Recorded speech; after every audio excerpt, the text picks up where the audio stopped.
Hello friends, Bharat গত কয়েক বছরে অস্ত্র কেনা এবং মেক ইন ইন্ডিয়ার মাধ্যমে অস্ত্র তৈরির ওপর অনেক বেশি গুরুত্ব দিয়েছে। আজকের সময়ে ভারতের কাছে একের পর এক এমন সব অস্ত্র রয়েছে যা কয়েক সেকেন্ডেই শত্রুদের ছিন্নভিন্ন করে দিতে পারে। আর এর ফলেই ভারতীয় অস্ত্রশস্ত্রের ভয়ে প্রতিবেশী দেশগুলি যেমন চীন ও পাকিস্তান, এমনকি গোটা বিশ্বও ভীত। চলুন তাহলে জেনে নিই এমন কিছু অস্ত্র সম্পর্কে যা মুহূর্তের মধ্যে ধ্বংসাত্মক প্রভাব ফেলতে সক্ষম। অগ্নি-5 ICBM-1। অগ্নি-5 একটি আন্তর্মহাদেশীয় ব্যালিস্টিক ক্ষেপণাস্ত্র যা DRDO এবং BDL একত্রে তৈরি করেছে। এর পাল্লা 5000 কিমিরও বেশি এবং এর ওজন 50,000 কেজি। এটি 17.5 মিটার লম্বা এবং এর ব্যাস 2 মিটার। এর ওপর 1500 কেজি ওজনের পারমাণবিক অস্ত্র বসানো যেতে পারে।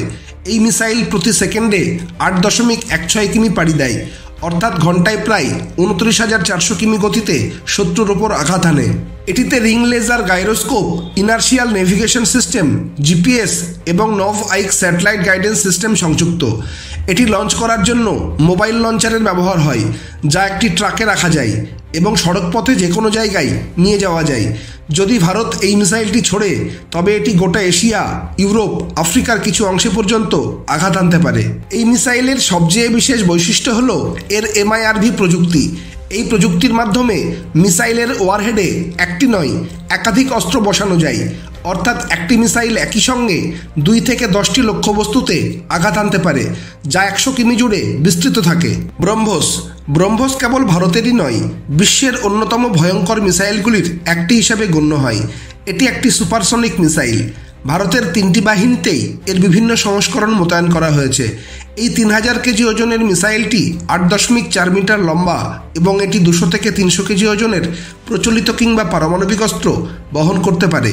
এর বিভিন্ন সংস্করণ 400 থেকে 700 কিমি রেঞ্জের মধ্যে আঘাত আনতে সক্ষম।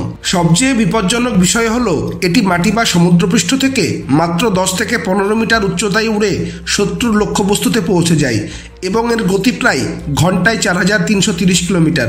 ভারত এবং রাশিয়া মিলে এখন ব্রহ্মোস মিসাইলের হাইপারসনিক সংস্করণ অর্থাৎ ব্রহ্মোস-2 তৈরি করার কাজ করছে। ব্রহ্মোস নামটি এসেছে ভারতের ব্রহ্মপুত্র এবং রাশিয়ার মস্কোভা নদীর নাম থেকে। Dassault Rafale fighter jet. Rafale fighter jet চালানোর জন্য 1 বা 2 জন ক্রু মেম্বারের প্রয়োজন হয়। এর দৈর্ঘ্য 50.1 ফুট, উইংস্প্যান 35.9 ফুট এবং উচ্চতা 17.6 ফুট। রাফাল ফাইটার জেটের খালি ওজন 10,300 কেজি। এতে 4,400 থেকে 4,700 লিটার জ্বালানি ভরা যায়। এই ফাইটার জেটের কমব্যাট রেঞ্জ 1850 কিলোমিটার। এটি সর্বোচ্চ 51,952 ফুট উচ্চতায় উঠতে পারে। যখন রাফাল সোজা আকাশের দিকে উড়ে যায় তখন এর গতি হয় প্রতি সেকেন্ডে 304 মিটার।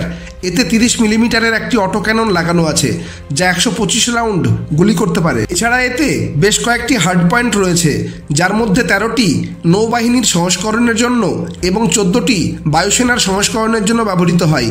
অর্থাৎ এই জেট বিমানে সেনাবাহিনীর প্রয়োজন অনুযায়ী বিভিন্ন অস্ত্র বসানোর সুবিধা রয়েছে। S-400 air defence system. রাশিয়ার S-400 এয়ার ডিফেন্স সিস্টেম একটি নতুন ও আধুনিক প্রযুক্তি। এর 4টি ভ্যারিয়েন্ট রয়েছে, যেগুলোর রেঞ্জ হল 40 কিলোমিটার, 120 কিলোমিটার, 200 থেকে 250 কিলোমিটার এবং সর্বোচ্চ 400 কিলোমিটার। S-400 এর প্রতিটি ভ্যারিয়েন্টের গতিবেগ আলাদা। 40 কিমি রেঞ্জটির গতি ঘন্টায় 3185 কিলোমিটার, 120 কিমি রেঞ্জটির গতি ঘন্টায় 3675 কিলোমিটার, 200 থেকে 250 কিলোমিটার রেঞ্জটির গতি ঘন্টায় 7285 কিলোমিটার, 400 কিলোমিটার রেঞ্জটির গতি ঘন্টায় প্রায় 17,287 কিলোমিটার। এই S-400 air defence anti-ballistic missile system একসঙ্গে একাধিক শত্রু লক্ষ্যবস্তুকে ধ্বংস করতে সক্ষম। Sukhoi Su-30 MKI। এই যুদ্ধবিমানটিও ভারত রাশিয়া থেকে পেয়েছে এবং হিন্দুস্তান অ্যারোনটিক্স লিমিটেড এটিকে অত্যাধুনিক করে তুলেছে। বর্তমানে ভারতীয় বায়ুসেনায় এর প্রায় 269টি ইউনিট রয়েছে। এটিকে ওড়াতে 2 জন পাইলটের প্রয়োজন হয়। এই 21.93 মিটার দীর্ঘ যুদ্ধবিমানের সর্বোচ্চ গতি ঘন্টায় 2120 কিলোমিটার। যুদ্ধ পরিস্থিতিতে এটি পূর্ণ অস্ত্রসহ 3000 কিমি পর্যন্ত একটানা উড়ে যেতে পারে। পাশাপাশি এটি সর্বোচ্চ 17,300 মিটার অর্থাৎ প্রায় 56,760 ফুট উচ্চতায় উঠতে পারে। সুখোই সুখোই SU-30 MKI এর সবচেয়ে গুরুত্বপূর্ণ বৈশিষ্ট্য হলো এটিকে সুপারসনিক ব্রহ্মস মিসাইল ছোড়ার জন্য আপগ্রেড করা হয়েছে, যা একে শত্রুদের জন্য আরও বেশি বিপজ্জনক করে তুলেছে। যদি আপনারা দেশের প্রতিরক্ষা, প্রযুক্তি এবং সেনাবাহিনী সংক্রান্ত খবরে আগ্রহী হন, তাহলে বলুন জয় হিন্দ, জয় ভারত।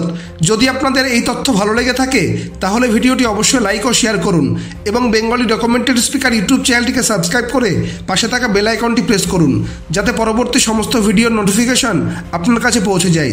ভিডিওটি সম্পূর্ণ দেখার জন্য ধন্যবাদ।